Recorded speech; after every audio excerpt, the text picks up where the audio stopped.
2022 Moto Championship. And he looked better than he did last year. And you can tell this is his class now. Well, this is a fantastic battle here. Great pass by Jet. Gives his brother a little look over. Listen to the crowd. And that should be enough to clinch the championship.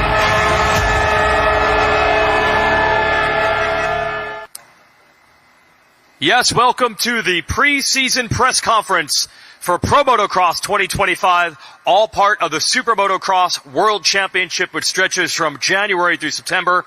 We are your host, the SMX Insiders. I'm Jason Wygant. That is Jason Thomas. We're excited for what could be the most anticipated season ever in 50-plus years of Pro Motocross. Well, MX Sports Pro Racing would also like to acknowledge our partners at Feld Motorsports and NBC Sports, Monster Energy and Rocky Mountain ATV MC, in addition to the esteemed list of series sponsors, OEM dignitaries, race teams, athletes, and the attending audience here at the Starlight Theater, as well as the live stream audience on YouTube as well. Lastly, we want to express a sincere thank you to the Paula Band of Mission Indians and Paula Casino Spa and Resort as being the title sponsor of this event and providing such a spectacular setting for this press conference.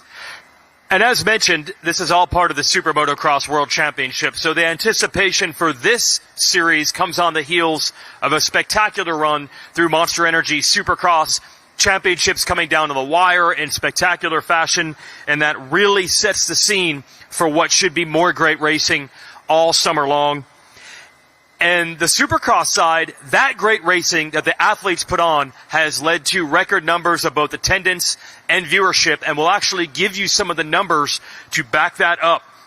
And we really thank the athletes for putting on such a great show all the way down to the end, because that's really what makes people tune in and go to the races each and every weekend.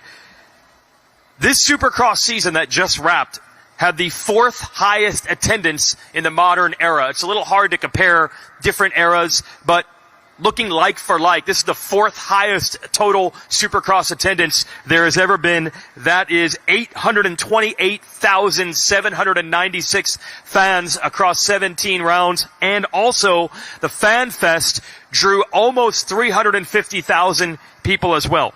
And that includes Anaheim 1, that was sold out.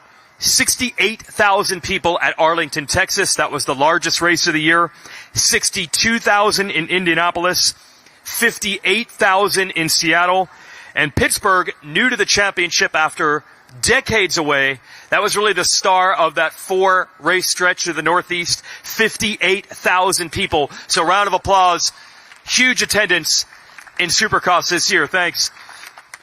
And then on the viewership side, over 1 billion minutes were streamed on Peacock. That's the first time ever Supercross has reached that. And 8 of the 10 highest streamed races on Peacock ever were from this season. And 80% of the races, that's 14 out of 17, had a larger viewing audience this year than last year. So that's 14 out of 17 rounds had a viewership growth this season. And then on the international side, the International SuperMotocross Video Pass, which you can subscribe at supermotocross.tv if you're outside the United States. In its third year, now available in 3 languages, English, Spanish, and now French. Subscriptions were up 43% compared to last year, 70% higher than the International Pass in 2023. And the Spanish broadcast in its second year, 34% growth. So huge growth here and internationally. Thanks to the round of applause there. So we prepare to take it outside now. We'll give you the Pro Motocross calendar. And the thing we love about Pro Motocross is that so much is what everyone has grown up with. This is the traditional part of the calendar, the tracks, the dates, the events, the feel like it has always been. So 10 different states will be visited along the way. Most of the schedule is, as always, there's a slight change at the end. It starts, of course, here at Fox Raceway in California, Hangtown in Northern California next, Thunder Valley in Colorado, High Point in Pennsylvania, Redbud on the Michigan and Indiana state line, Southwick in Massachusetts, Spring Creek in Minnesota, Washougal in Washington, and then a little change at the end, the Ironman National outside of Indianapolis. It's 2 rounds from the end.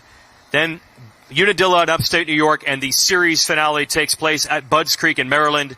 That gives Ironman a little breathing room before it gets set to host Monster Energy Motocross of Nations in the fall. So that's going to be exciting to have that race here, but we know there's going to be 11 great rounds and 3 playoff and world championship rounds first. That's right. At the end of those 11 rounds, we will crown 2 pro motocross champions. Of course, with the 450 class, they will receive the Edison Dye Cup, and the 250 class, the Gary Jones Cup. But we're immediately, just like you said, Jason, we're immediately going to go into those playoff rounds for the 3rd year in a row. We will start off in Concord, North Carolina. This year we will go to St. Louis, which is going to be a very interesting round. I think the ideas for that round, having some inside, going into the convention center, is going to add some nuance to it. And then we will go to the SMX World Championship final at the Strip at Las Vegas Motor Speedway. Those playoffs and that finale have really, I think, taken the sport to a new level. It's going to be really fun to celebrate its 3rd year. And what's fun about it, JT, is, look, motorsports is kind of unique. A lot of sports, their big event is the finale. We all know that the feeling at Anaheim 1, the first round of Supercross, or the feeling here, the first round of motocross, or when those playoffs begin, it's really hard to rival that, and maybe more so in pro motocross this year than ever. We really don't know what is going to happen starting tomorrow afternoon. Yeah, well, I like to value our opinion. We are the SMX Insiders, of course, but I cannot remember a time, and I would challenge anyone here or at home to tell me a time, especially in the 450 class, when we have so much uncertainty at the top.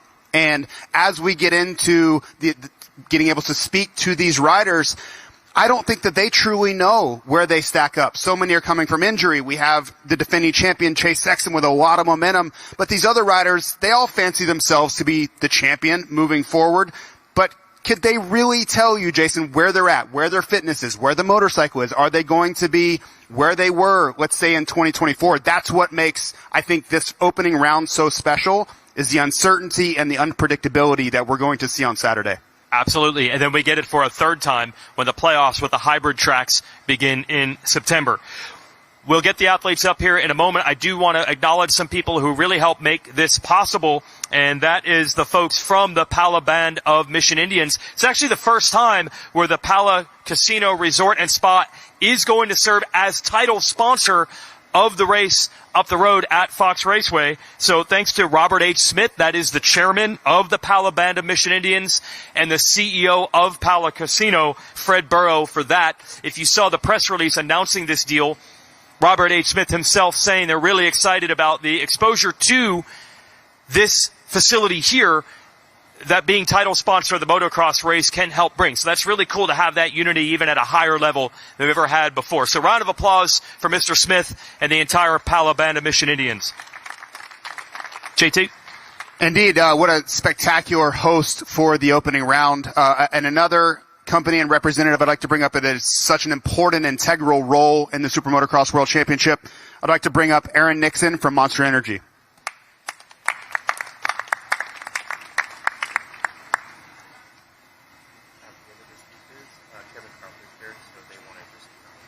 Thank you, JT. Monster Energy are thrilled to be kicking off another season of pro motocross. Thankfully, we're welcoming back some of the fastest riders on the planet, and it looks to be a historic season for the books. Huge thank you to the partners, MX Sports and Feld Entertainment, and all the competitors and teams tomorrow. Good luck, and let's go racing. Thank you very much. Thank you, Aaron. Let's hear from another one of our partners. Let's hear from Chase Cook with Rocky Mountain ATV MC.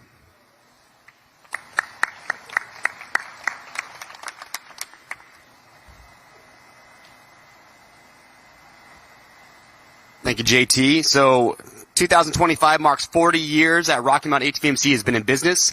Now, we've been a proud sponsor of Monster Energy Supercross for well over a decade now.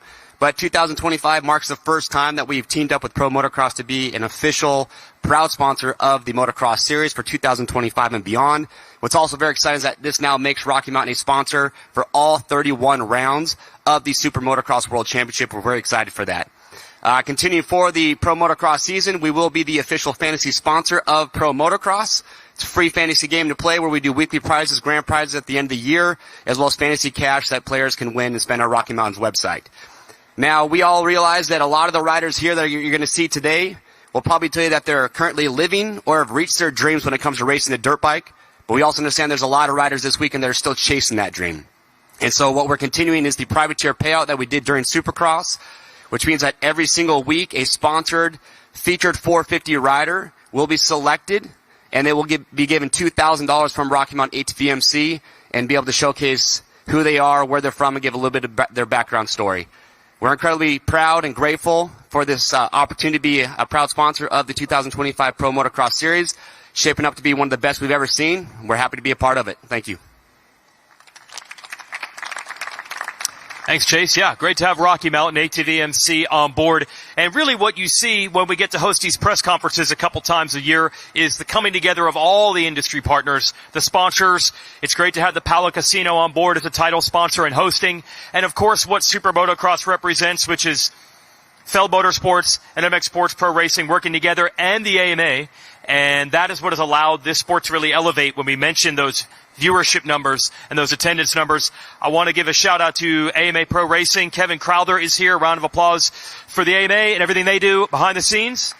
Thanks, Kevin. Thanks, everybody, for keeping this train on the tracks. And then when we talk SuperMotocross specifically, we can talk about how the format works. Well, we will have champions in Monster Energy Supercross and Pro Motocross, and then those point standings create seedings for the playoffs that will begin in September. So if you take your attention to the big screen here, we'll actually show you where the standings are right now. In the 250 class, this is again combining just right now East and West divisions of Monster Energy Supercross. Hayden Deegan has scored the most points total. But all the Pro Motocross standings from 22 motos are eventually going to factor in here. So that's going to change things in a hurry. There are a lot of factory riders who aren't even in the top 20 right now because they were out with injury. Expect huge changes for seeding as the playoffs loom for the 250s, and then we'll switch to the 450 graphic here and show you those standings. And that's going to change a ton because, as JT mentioned, a lot of riders missed time in Supercross. So in the 450 standings, Cooper Webb, new champion of Monster Energy Supercross. We'll talk to him in a moment. He's on top for the moment.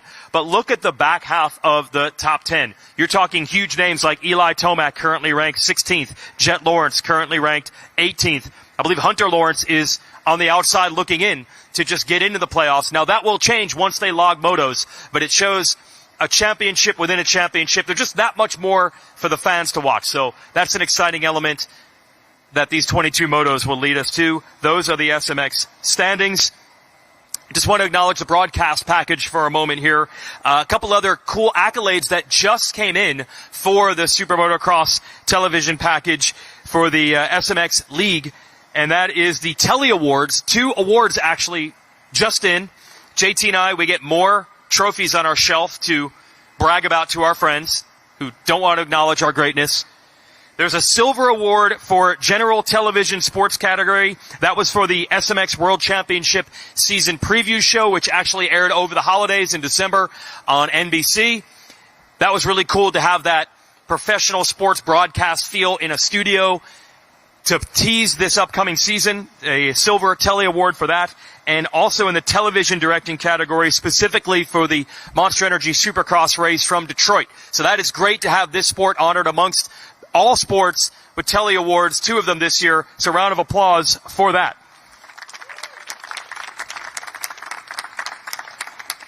Real quick, as for the broadcast team here this summer for Pro Motocross, myself, I'll be in the booth with the great James Stewart for all 11 rounds. JT will be on the ground reporting. We'll also be joined by several others helping with the podium work. We want to welcome Haley Shanley of Race Day Live and Monster Energy Supercross to the broadcast team. And then throughout the summer, we'll be joined by Katie Osborne and, of course, Will Christian as well. We're happy to have 4 rounds that will be aired on NBC, so it's always great to have that big audience as well, along with the audience on Peacock and the SMX Video Pass. Those races will be Thunder Valley, Southwick, Redbud, and Washougal. USA Network will air Sunday encores from Spring Creek and Ironman.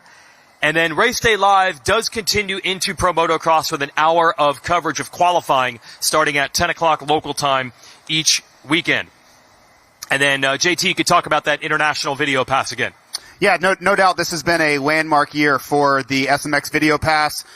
I am going to imagine that it's going to be very well watched. We have Jorge Prado joining, a two-time defending MXGP champion. Of course, that Spanish broadcast will be very popular. But this year was the first time for the French broadcast. We had the likes of Maxime Martin and Sebastian Tortelli. Sebastian Tortelli, a winner of this series. Unfortunately, he ran into Ricky Carmichael, several of those championships, but his world championships speak volumes. So that has been a huge addition to the sport, and as we continue to grow internationally for people outside the USA or inside to be able to watch in their native language is a huge step forward. You can also watch via the Telemundo Deportes YouTube channel. So no doubt the sport continues to grow through various channels. Absolutely. So we're excited about where things are going, but we know what everyone here is really excited about, and that's to talk to the athletes. So we're going to introduce 250 contenders and bring them out to the stage as I call their name, including last year's 250 National Motocross Champion, the number 1, Hayden Deegan. Come on out. Returning to racing, 2-time national champion, Jeremy Martin. Breakout star last summer, Chance Hymas. Now 2-time East Division champion of Monster Energy Supercross and 2-time World Motocross champion, Tom Vial. Representing Triumph Factory Racing, we welcome Jordan Smith. Last year's Rookie of the Year in Supercross, Julian Beaumer. Returning to action after an injury in Supercross, Ryder DeFrancisco of Rockstar Energy Gas Factory Racing. From Team Honda HRC Progressive, we welcome Joe Shimoda. 3-time race winner last summer, we welcome Levi Kitchen. And his teammate with Monster Pro Circuit Kawasaki, let's welcome Seth Hamaker.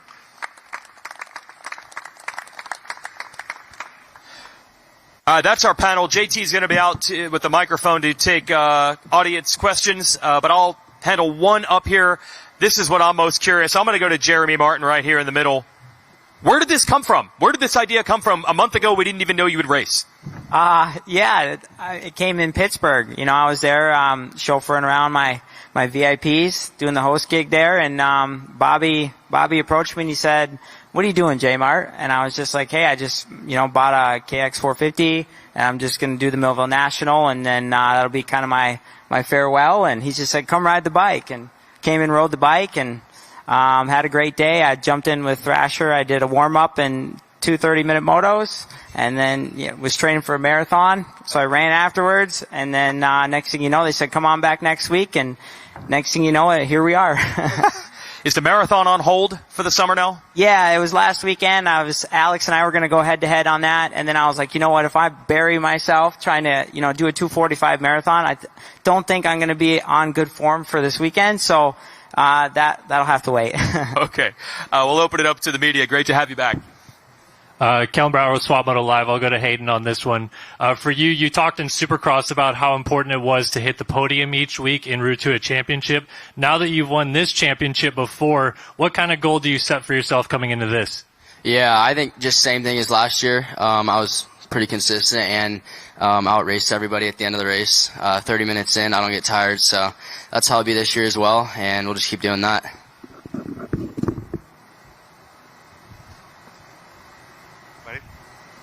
I have one.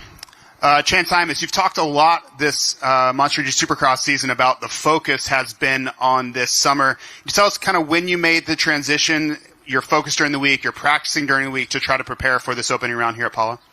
Yeah, my transition for me was probably after Daytona, after Indy. Started running a lot of outdoors, and then my focus changed to outdoors. And before I even raced Supercross, our goal was to be healthy for outdoors and compete for this championship. So that's all I've really been doing between the weeks of Supercross. So the last 4 rounds, I was just riding outdoors and testing with the team. And we put some long days in, and we're ready to go. My trainer Michael Burns got me ready, and I've been working my butt off. Me, Jet, Hunter, the boys, been riding with Seth and Drew. I mean, we're ready to rip, and I'm ready to compete for this title. Levi, mate, had the Supercross series kind of come to an unfortunate end at Daytona, but you did have pretty incredible speed. I spoke to you after the race, and I said it looked like you found a bit of a new level on that day on that racetrack. You have the injury, you heal up, you get a head start on outdoors. Does that level that you found that night in Daytona, does that kind of sit with you, and do you feel like you've been able to carry that speed into outdoors? Yeah, I feel for sure that I'll be able to kind of click into that again, and I just want to, put in a good result tomorrow and kind of just get things going. And but either way, yeah, I'm just really excited to be back at the races and seeing all the boys up here healthy. It's going to be a fun summer. And what are we calling the hair? There's a bit of a new look going on. Do you have a name for it? Do we have a? I don't even know. It's just a last minute. I needed to do something because, I don't know, a lot of kids did the cheetah last year. I'm just trying to inspire kids to do something cool, so I gave the flames a shot. We're here for it. We're here for it. Hold on, I need you to turn your head so we can see it on camera. Turn your head. There we go. Wow. I don't even know. I will say, careful, Levi. Maybe take some advice from Aaron. Don't fry out your hair too bad, or you'll only have the mullet. Oh, dude, I've already got bald spots. It's going to be gone pretty soon. This question's for Rebel KTM's Tom Vial. Tom, you're now a two-time MX2 World Champion, two-time East Divisional Supercross Champion. This is your, I believe, last chance here for a 250 Pro Motocross title. With your prior experience, most people would probably think this is the championship you would excel in. For you, what continues to make this evade you, and what do you think you can do differently this year, or what challenges you face, and hopefully maybe adding that to your mantle?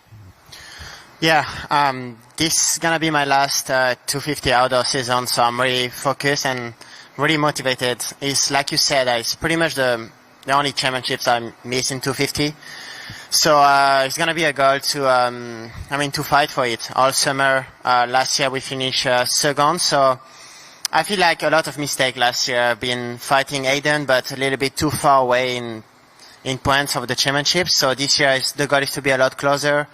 And be there. It's pretty quick championships. It's only 11 races, so you have to be there from the beginning until the end, and that's the goal this year. Trying to make it happen. That's really like what I'm looking for. Dan Beaver, NBC Sports. For Seth and Julian, can you talk a little bit about the importance of the resets now, coming close in Supercross? Now you get to start fresh, but it's also still the middle of the season and the seeding for the SuperMotocross Championship. Yeah, it'll be good to start with a fresh season tomorrow with outdoors, and I have a lot, to prove outdoors still. Supercross is really good, came up short of the title, but just trying to use that, motivation, here when it comes to the long motos and it gets hot during the summer, so looking forward to it, and this is the most prepared I feel like I've came into an outdoor season, and I'm looking forward to just having another solid season like I did Supercross and keep carrying the momentum throughout the year. Obviously it's a new championship, so that starts tomorrow, and I reset, I'm ready, and I'm fired up, so we'll be good. I got one for Jordan Smith here. Last year, you got in Pro Motocross. I think it was a while since you had stacked that many motos. And now you've moved to a new team, and you got a lot of teammates. I assume you guys ride together. So just talk about the progress that you've been able to make, what you learned last year, and what in the preseason you've probably put together as well. Yeah, learned a lot last year. Felt like got better and better throughout the season, and really it had been so long since I raced outdoors. I've learned so much. So unfortunately, I haven't had the best prep coming into here with the injury in Dallas and then my crash in Salt Lake. Luckily I got a lot of good time on the bike before and found a pretty good setting and feel comfortable with what we got coming in here. So we're gonna just kind of see where we stack up tomorrow and try to get some good starts. I mean, with this many fast guys, it's so important to get a good start. So we'll see where we are and try to take the stuff that I learned last year into this year and start a little bit closer up front. Cool. Levi, we saw you initially sit down next to Hayden there, and then you got up and moved. Why'd you move? Didn't have a mic over there. That wasn't as fun of an answer as we were hoping for. Hayden, you've won all the championships the 250 class has to offer now. Where do you continue to find motivation from? And if you were having to assess the threats amongst the peers next to you, where do you think the challenge is going to come from? Because we've seen it at certain times come from Vial or Chance or Levi. Seth had a great Supercross season. How do you view all of that? Yeah, I mean, everyone just says they're ready, so who knows? We'll see after we race tomorrow. But I don't know. I just go out there, race first myself, try to go as fast as I can on my dirt bike for 35 minutes, and hopefully that's P1. Bringing it back to Jeremy Martin, kind of expanding upon you being here in general, you said originally your plan was just to race Millville and sort of ride off into the sunset. So what is more the motivation? What is the long term? Is it just see how it goes, still could be in, or is there motivation to maybe bring this back around and kind of reignite the career? I think, the itch is always going to be there, right? And the opportunity came up, and if there was ever there's maybe a handful of teams that could ever pull me back, and this was one of them. And the opportunity's here, and obviously I've been doing this for a little while now, and kind of was taking that next step in life. But we're back here, and I get opportunity to ride with these young bucks and check out the speed, and just appreciate it and grateful to be here. Ryder D, it's been a minute since we've seen you out here. Can you just give us an update? Where's your health? What's the expectation? And I think, speaking for all of us, we're just kind of happy to have you back. But in your mind as a racer, where do you think your recovery is? Yeah, I think I'm fully back to 100%. The last 2 months have been fully outdoors, so I feel like I'm coming in with a little bit of a head start. I think I could have raced a couple Supercrosses there at the end, but it was a smart decision to come in full head of steam outdoors. So, line up tomorrow and see where we are. But I'd love to start off this outdoor season like I did the 2 Supercross rounds. Joe, down to you, right, mate? Supercross at times looked a little bit challenging with bike setup and obviously the track's changing so much. Is there a difference in the base setting for outdoors to where when you get outdoors you can just naturally find more comfort and feel with the bike? And does that excite you going forward for this season?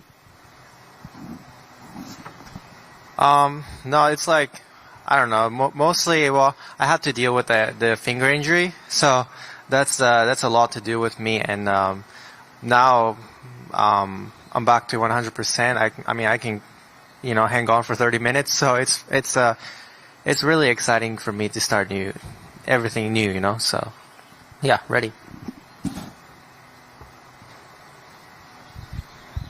A question for Seth. Covered this a little bit, but this truly was a breakout season. But we all saw how the final went. Wasn't exactly how you wanted that to go. So when you have time off, you reflect on how successful this series was, but it wasn't the end goal you wanted. Is there any hangover there? Which way does that go emotionally? Does it drive you further, or is it this lingering effect going into round one? When you self-assess, where are you with that? The Supercross was really good, minus, falling short of the championship at that last round. There's a lot to be proud of, and, learned a lot throughout the whole season. And, it hurts for sure. You feel it, Saturday night, Sunday, but, at the end of the day, you gotta look past that once the new week starts, and we have a new, series that's, is gonna start tomorrow, and, that's kind of where our focus shifted, and thankfully I have a lot of great people around me, and just the crew that I have that helps me look past that and takes the positives, but don't let it keep in your mind for too long, because we got bigger and better things to worry about. And here we are. So grateful to have another go at it at a fresh season tomorrow. So I wanted to follow Levi with the hair. I think you've mentioned this in the past, but there's so much pressure in this sport, expectation, especially for the riders that are thinking championship. Is the hair thing a way to kind of take your mind off of that, to where you're thinking, oh, this is fun, let's talk about that instead of talking about the serious stuff? I don't really know why I do the hair, to be honest. I just did it last year for fun, and then I just didn't want to let, the kids down, and I had to do something this year. So, but I guess you could say that. I'm not a very serious person. I'm trying to be a little more serious, but yeah, we'll see. All right, this is for the whole panel. I'd like to hear from every one of you what track you're looking forward to the most this season. Fox Raceway. Millville National, baby. Redbud for sure. Lot B. High Point. Redbud. Southwick for me. Fox or Redbud. I like Colorado. Yeah, I like High Point. I'd say Redbird, I think. It's a pretty good variety there. That was actually pretty cool. Good question. Hey, Seth, I was going to ask, you mentioned you have stuff to prove in motocross. Do you feel like Supercross has come easier to you, or do you think you could be on the same level that we saw in the wintertime? I feel like I can be on the same level with Supercross and outdoors. I feel like outdoors I've never came into a season fully ready or healthy, so this is the most prepared I've been for an outdoor season. I'm looking forward to proving that I can be the best, just as good as I am at outdoors as I am Supercross. So, and I want to be, versatile at both. So, we'll see how the season goes, but looking forward to just building every weekend and seeing where we end up. Okay. I have one, speaking of this place, Fox Raceway, I'll go to you on this, Juju. A lot of the riders, as we say, ride here all the time. But can you actually compare what the race day is like compared to that? Does it really matter that much? No, it doesn't matter. It's a completely different track. Rip deep, ruts. It's got that same feel to it, but it's going to break down a lot different. So you never really know, until race day, what you're going to get? Yeah, 100%. I feel like every year it's a little bit different, way they prep the track. I felt like last year it wasn't as rough or ruddy as it was the year before on film. So, just things like that. Yep. A question for Tom. This series is so much different than the setup for MXGP. Much less time to learn the racetracks before you go racing, but now you enter the third time around for many of these tracks. Do you feel that gives you a little bit of a head start? Like on Saturday morning, it's not going to be so much of a guessing game as far as what you're going to see that afternoon? Yeah, this is a lot different than what we're used to in Europe. Like, we go for 17 races championships. Here it's only 11, so it goes a lot quicker.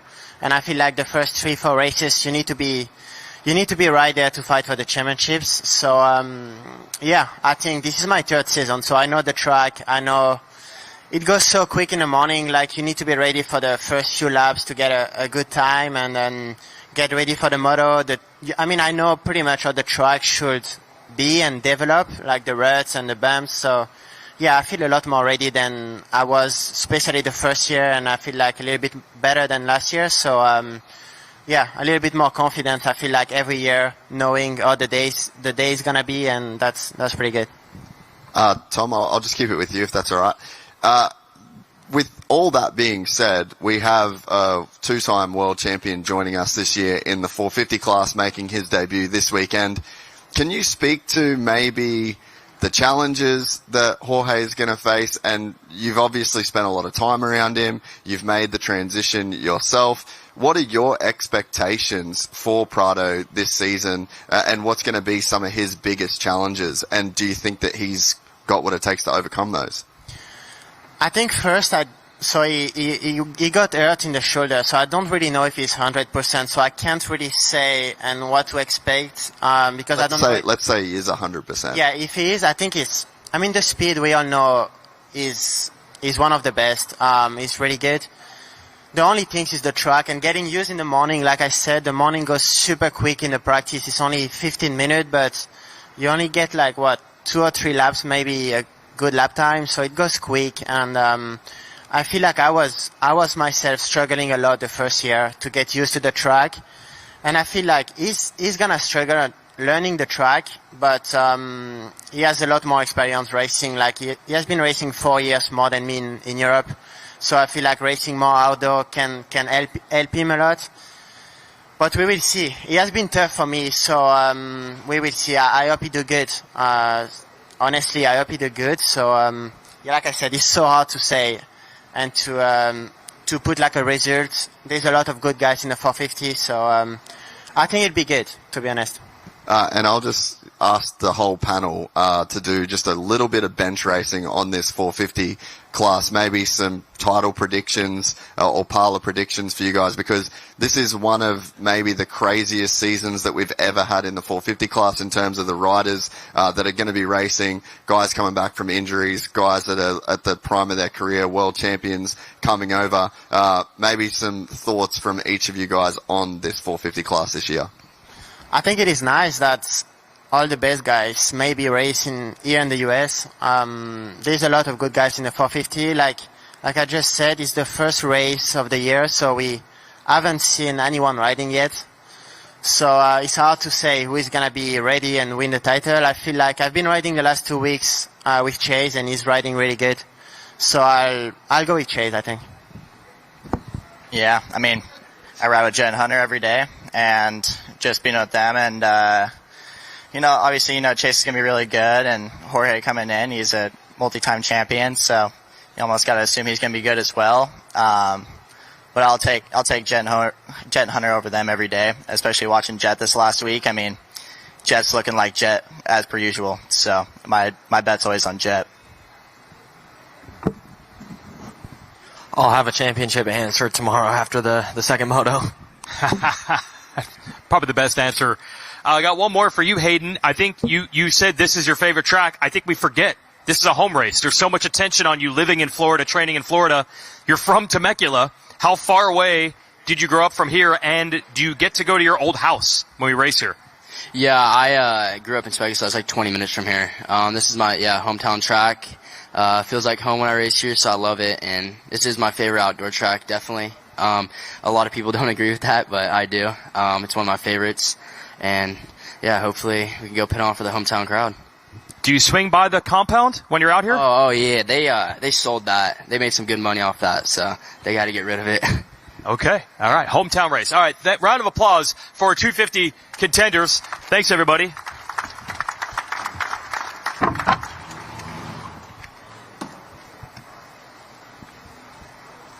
And now we'll introduce the 450 racers, and a great point, as even Jace made there. Everyone knows how anticipated this championship is. Let's introduce them, starting with the 2024 Pro Motocross 450 champion, Chase Sexton.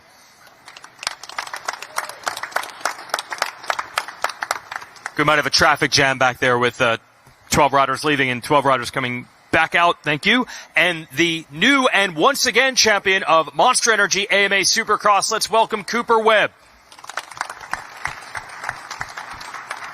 And returning to Pro Motocross, four-time 450 Pro Motocross champion, Eli Tomac. Third in last year's Pro Motocross championship, we welcome Aaron Plessinger. The 2023 450 national champion, Jet Lawrence. Making his return to racing after missing time in Supercross, Monster Energy Kawasaki's Jason Anderson. It's big news here. Debut in the 450 class. Let's welcome Rockstar Husqvarna's RJ Hampshire. And his teammate back for Pro Motocross this year after returning last year, Malcolm Stewart. After a strong third in a Monster Energy Supercross, we welcome Justin Cooper. And representing the Twisted Tea Progressive Suzuki team, we welcome Colt Nichols. And the four-time World Motocross champion, welcome to Pro Motocross in America, Jorge Prado. And last year's 450 Motocross runner-up as a rookie, we welcome Hunter Lawrence.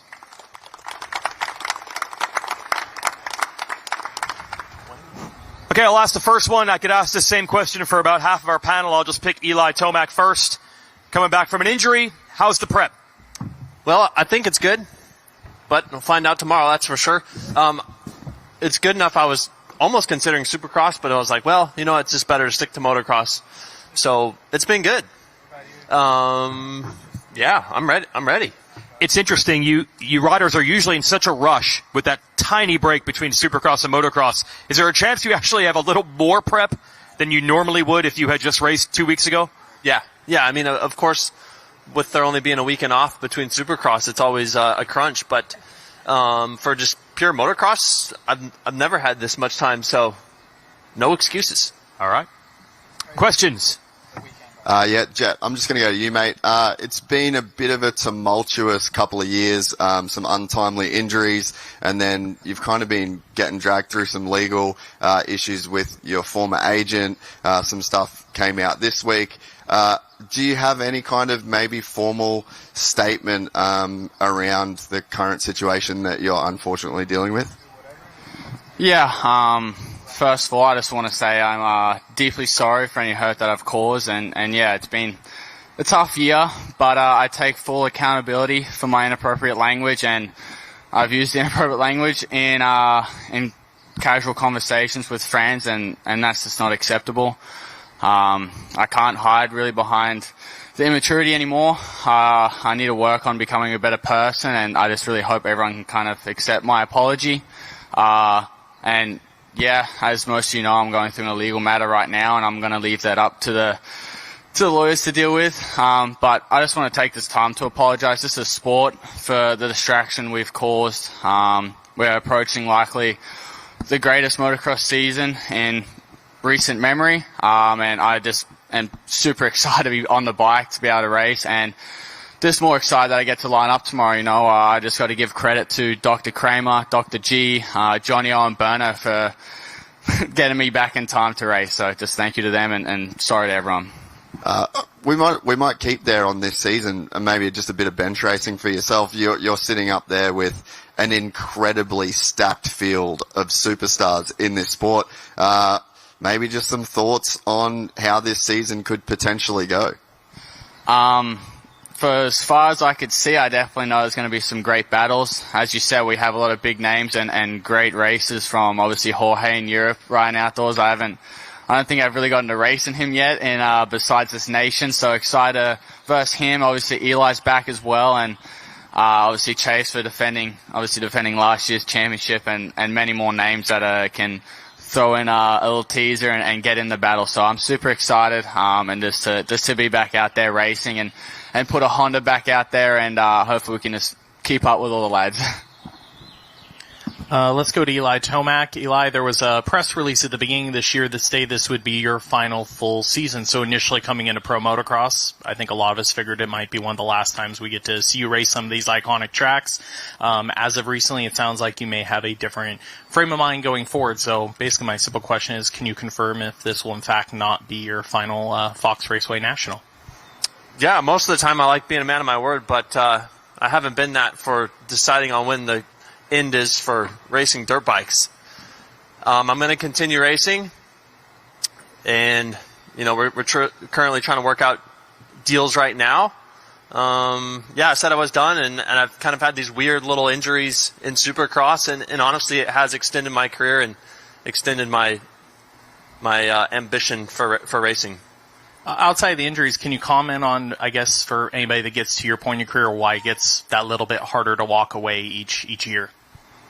Well, I've stayed competitive. Like I've been able to come back and be competitive, and that's like kind of what I've told myself. If I'm competitive, getting on podiums, potentially winning races, like I haven't fulfilled my want to stop. I just enjoy it too much, so that's why I'm still going. And then kind of speaking again on clearing up things, this one goes to Cooper Webb. It seems like coming into Pro Motocross, a lot of people, there's chatter about, if Coop's healthy, if Coop wants to do the full outdoor season, but I've heard otherwise from people in your camp, so same opportunity to clear it up. Like, what's your ambitions this summer? What's your plan? Yeah, we're here, man. But yeah, it's been the plan the whole time. Obviously, I had an injury coming into Supercross, and it was able to heal on its own. So yeah, it worked out great, and Supercross, as we know, was the priority, and that was where the main focus was. So for me, I'm definitely lacking a little bit of experience and prep coming in this Saturday. But with that being said, the plan and the goal is to race all the races and be competitive. It's been a long time since I've given it a fair shot, and I've never raced on the Star Racing Yamaha team before outdoors, so I'm excited. It's a stacked field, as we know, so it's not going to be easy by any means, but just want to be in the mix and honestly have some fun. Like, it's, for me, a big goal was kind of met last weekend. So for me, it's almost just I get to enjoy racing my dirt bike again and try to progress and get better throughout the summer and try to be competitive. Dan Beaver, NBC Sports. Sticking with Cooper for a minute. When last we talked to you, it wasn't time to think about motocross yet. Now, here it is. This race, can you talk about how this race and how the motocross season in general fits into the overall SuperMotocross World Championship in your mind? Yeah, I think that's a big important thing now, right, is the SMX points and all that. So, like I said, it's going to be fun. I'm excited. It's something that, some years it hasn't lined up. Some it's been injuries. Some it's been my own decision.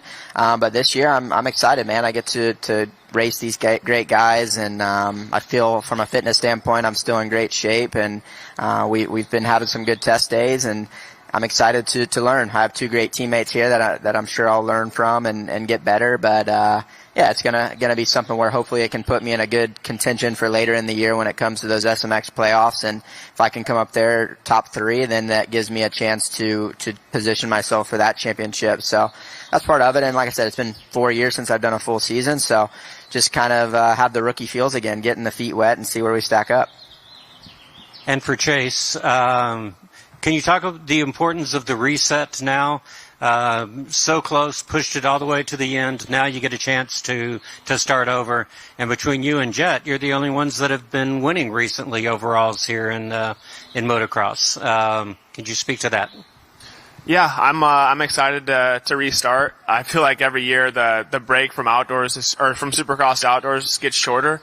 So I haven't had a whole lot of time to get ready, but I feel good on the bike, and I've had a couple of good days riding with Tom. So yeah, I'm excited and ready to go. It was a good Supercross season. Obviously, came up a little short, so plenty of motivation, and I'm just excited to race everybody again. It's been a while since everyone's been lined up, so it's going to be a good outdoor season and should be one for the record books.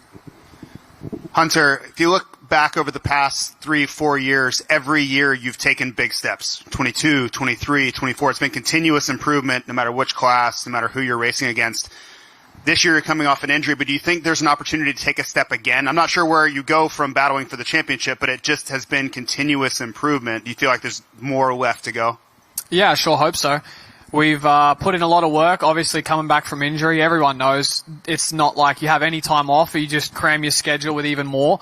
So we're looking forward to it. It's good. Obviously there's little wins and stuff throughout the season that, you set for yourself. So just looking to get to that checklist and we'll be where we'll be.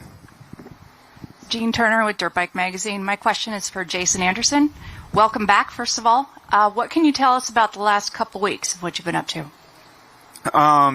For me, the last couple weeks is just been going through like the blisters on my hands and stuff like that, trying to be as prepared as I can for this weekend. But just low on preparation, but definitely need to start here at the first round to see if we could get this thing jump started. Jorge, I think I have probably 20 questions for you, but I'll try to keep it to one. You enter this championship, you've had so much success in motocross going back, 6 or 7 years around the world. This is a new series on a new team against new riders on new tracks. There's a lot of new.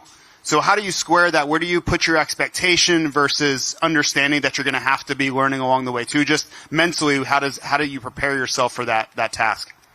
Well, I'm very excited to start a championship. It's a new series for me, so that gives you that extra motivation, and I think I accomplished everything back in the World Championship, so it's my time now to get it done here. I have a great team, so since the injury, we've been putting a lot of work, and I can't be more happy with everything we have done together. So, no, not much to say. Just happy to start racing on Saturday and see how it goes. Kellenbauer, Swap Moto Live. I'll stick with Jorge on this one. For you, obviously, new bike, new team, and all that. But one of your strongest suits in Europe was your starts and your early sprint speed. How have you felt with gelling with this bike, the change in dynamics with what's available to you with the Kawasaki team to get off the gate well this year? Well, I think we are in a very good position right now, but we will see on Saturday once the gate drops. But I'm very confident on my starts and with my riding at the moment, even though we didn't have a bunch of time. But I think we are in a good spot. Like I said, I'm confident, and hopefully we can replicate the same as we did back in the World Championship. RJ Hampshire, big weekend. I think it surprised a lot of people that you were racing in general. We weren't sure if you were going to have anything done with your wrist. Just talk about that decision coming off of Supercross, jumping to the 450. Overall, where are you at coming into the series? Yeah, I mean, this was the plan all along. So, I spent quite a bit of time on the 450 leading up to Salt Lake. And, I had surgery about 10 or 11 days ago now. I wouldn't be here if I didn't feel like I could be competitive. We all are dealing with something. Mine just, happened to be a little bit worse. So, excited to be here. Thankful to have this opportunity to go racing. And, I know how important it is to get this, season started at round 1. So just build from here and, just happy to be lining up tomorrow. A question for Justin Cooper. He really had a great back half, especially at Monster Energy Supercross, and ended up third in points. And you've always been just as good, if not even better, in motocross. But a lot of riders coming back into action now. So where do you set your standard? Do you want to be right up there at the front no matter who's on the gate? Because in Supercross, you're showing you're headed that direction. Yeah, first of all, it was a great Supercross season for me. I think it's a feat in itself, just completing all these rounds and getting that experience. So all went well there, and had a good, strong second half to the season. And just leading into outdoors now, we've been, riding quite a bit in between the weeks, trying to, mix it up with some outdoors and some testing, getting the setting right, and feel comfortable. Had, a great few weeks and leading up to this, and it all starts here. So just gotta get right into it and see where we stack up. I'd like to definitely be up front, and I think a good goal for me would be a podium. AP, mate, we'll just go to you real quick. You did Dale Jr.'s pod this week. What was the reception like that, and the experience of doing that? It's pretty cool to be able to go on a platform like that in a completely different industry, and I guess spread the good word of Supercross and motocross. Yeah, it was safe to say I was nervous. It was like meeting a superhero. And when I watch it back, it still doesn't feel real. It feels like I'm just plastered on there, like AI status. But no, it was super cool. It was super good to talk to that guy and to meet him, and he's such a good dude, easy to talk to, and he gets racing. So it was really, really easy to talk to that guy. And man, the responses that I've heard on that podcast from past fans to people that are like, I didn't even know about motocross or supercross. Now I'm gonna have to watch it. So that was really, really cool to see and continue seeing. And so maybe I broke the barrier and he can hit up some of these guys and have them on, because I'm pretty sure some of these guys' stories are as cool, or if not cooler than mine. So hopefully that leads to some cool things. And a bit of a follow-up, a kind of piggyback in a way with you, Colt. You went on the Pat McAfee show during the Supercross season. So, I mean, do you guys feel like there is a bit of a wave of momentum in, getting out into these different platforms and this more mainstream, these mainstream places, and you guys feel there's a bit of momentum building for the sport in that direction? And is it cool to be a part of that process? You've all been in the sport a long time now. Yeah, I mean, I really hope so. That was a hell of an opportunity for me, to get to go on there and just being the guy to go on a talk show like that's more stick and ball sports and kind of explain what motocross is and SuperMotocross and our world that we live in, and to try to make it sound as cool as it possibly is, because to all of us here, this is the coolest thing in the world. That's why we all got involved in it, and that's why we want to keep trying to push the envelope. And for me, it was kind of cool because I'm not, one of these guys that were winning races this year. So for me to be in that stage and to go talk about it and still try to hopefully make it sound cool was a good opportunity. And hopefully I made the sport sound as cool as I possibly could. So it was a really, really good time. It was fun. I was nervous as hell, but it went really well for what I thought it was. And yeah, I mean, I feel like we're in a good spot. You know, I remember Travis Pastrana and McGrath, all these guys being on Jay Leno back in the day and stuff like that. And to see where it's at now, this is kind of the wave of what's going on as podcasts and getting onto these shows with these bigger name people. So, like I said, just a really cool deal. I was pumped to be a part of it, blessed to share the stage with these guys and to go race on Saturday. It's been pretty cool. So, yeah, good opportunity for me. I was glad I got to do it. Moving to Malcolm Stewart, this question also goes for Jason Anderson, though. The two of you, along with Tomac, are in the early 30s club, and as the sport continues to move where we see you guys staying in longer, having longer staying power, even the staying power we've seen in the past involved more Supercross-only deal. I know both of you are looking at new contracts going forward and extending your careers further, so I'd like to hear you both comment on not only what keeps you coming back at this point. Are you surprised that you are still racing at this age? And also what keeps you on a full schedule doing even Pro Motocross, SMX, the whole thing? Yeah, I mean, sometimes what Eli kind of spoke on earlier was like, you know, injuries kind of gives you a little setback, right? Like this kind of makes you realize like how much you actually really miss racing dirt bikes, right? And again, for myself, I don't have any plan of retirement or anything like that. If anything, I just came off one of my best seasons of Supercross, getting my very first win. So if anything, I'm all motivated, and obviously it's hard to continue to stay healthy, and we already know that injuries come and go. But you know, when it is the downtime, it just makes you feel like all you want to do is race, right? You just want to keep going out there and racing with the guys, and it keeps you competitive, right? And I like racing with the group we are. You know, it's obviously a really massive blessing that, you know, me, Eli, and Jason have. You know, we've been racing each other since kids. Like that's a massive win its own. So I encourage everybody to try to keep it going as long as they can and to make more memories. Yeah, you know, obviously what Malcolm said, it's crazy how long we've all been racing each other, and to be honest, it feels like we don't do anything else. You know, I feel like all we do is race, and it's what we enjoy to do. And luckily we've obviously we've had injuries, but we've been able to be healthy for the most part. But yeah, we just enjoy it. I think that's the baseline of it, and luckily we can still do good enough to keep a job and keep battling for all you guys.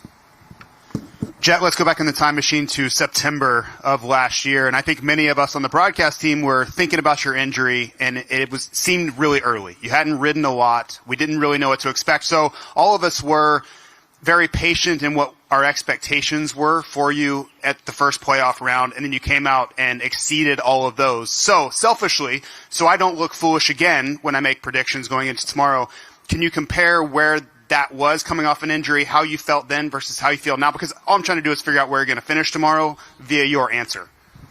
Yeah, I mean, this year, obviously, I have a lot more time to get prepped for outdoors. Thankfully, I had a lot more weeks under my belt just because of help of, obviously, Dr. Kramer doing a really good job on my knee, and then spending almost felt like half of the year at G's place. So I was able to get on the bike pretty early, but getting an ACL surgery is a lot different than just a thumb surgery. So we'll see. You know, it's still not back to its full size like the other leg. So we're still obviously working on getting some more muscle. My legs are already small enough, so hopefully it happens a bit quicker. But no, we're just looking forward to tomorrow. Honestly, we'll see where we stand. It's like kind of SMX. You know, I didn't know where I was going to be, and just kind of take it how it is. Once the gate drops, just figure out where I stand and that stuff, and how my fitness is doing, what the pace is, and just kind of go off of that, you know. It's you can't really judge or go ahead and go, yeah, I'm going to get here, you know, because it's just so unknown. Yeah, I think that's a great point you make, and I've been trying to share that, and I think that's so true for many of the panelists. But do you expect tomorrow to be a learning experience, and you're not going to truly know where you stack up until you're maybe mid-second moto? Maybe, yeah, we don't know. We could go and set the world on fire maybe, but then again, we could go out there and not even make top 10. So we're not sure. Hopefully we make top 10, but yeah, it's just gonna take time. I haven't raced in a while. It's been a bit, so getting the race nerves and the racecraft back again is gonna be obviously key, and that just takes time. You don't just get it back straight away. So yeah, we'll see. Dan Beaver again, for Malcolm and for RJ. Can you talk about both of you were racing at such a high level at the end of Supercross. Now you're together in the 450 division. Can you talk about the importance of having a teammate specifically on the race weekend? Is it a 2X factor? Is it even greater, or does it matter? I'll tell you what, we have a great team, and honestly, the vibes around our tent, like you can tell, we enjoy racing on the weekend. Malcolm and I train together. We're with each other every day for the last 4 or 5 years, so we have a good relationship. It's cool. I mean, we can bounce ideas off each other. He'll probably steal my settings here and there, but we'll go with that. I mean, I enjoy racing with Malcolm. Yeah, I may steal Rick's outdoor settings a little bit more often, but no, it's good that he's on a 450, like you just said, bouncing ideas and stuff. Of course, we try to translate that in Supercross, but everybody knows 250 and 450 are just so different, right? But no, it's good that he's on the 450 class, so hopefully you see us up front. This one is for Jorge and Chase. I don't remember the last time we had the world champ versus the AMA Pro Motocross champ. Both current champs go up against each other, and as a fan, it's very exciting. I was just wondering if it's something the two of you think about. Are you two excited to race against each other? I am excited to race here in the U.S. That's why I came over. I'm excited to race with all these guys. Jed, Chase, Eli, like all these guys have been also pro motocross champions in the past years. So, I think it's very cool. I can't even remember last time an MXGP champion came over and raced here. So it's going to be very interesting for everyone and even for myself. So I'm, very happy to be here and to start the season on Saturday.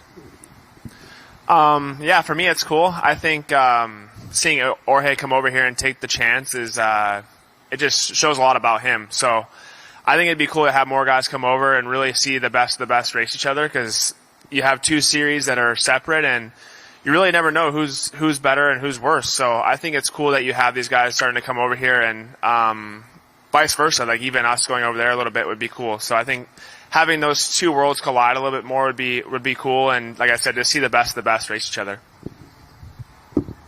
That's it for the media. I got one question for you, Chase. A lot of the riders that you're going to be battling here are coming back from injury. You were healthy all throughout Supercross. You have the #1 plate, and every track is different, and everyone says the first round you can not win it, but you could lose it. Is there any more sense of urgency to keep your momentum going with the #1 plate while other riders are coming back, or is it just take a long season and don't stress round 1 too much?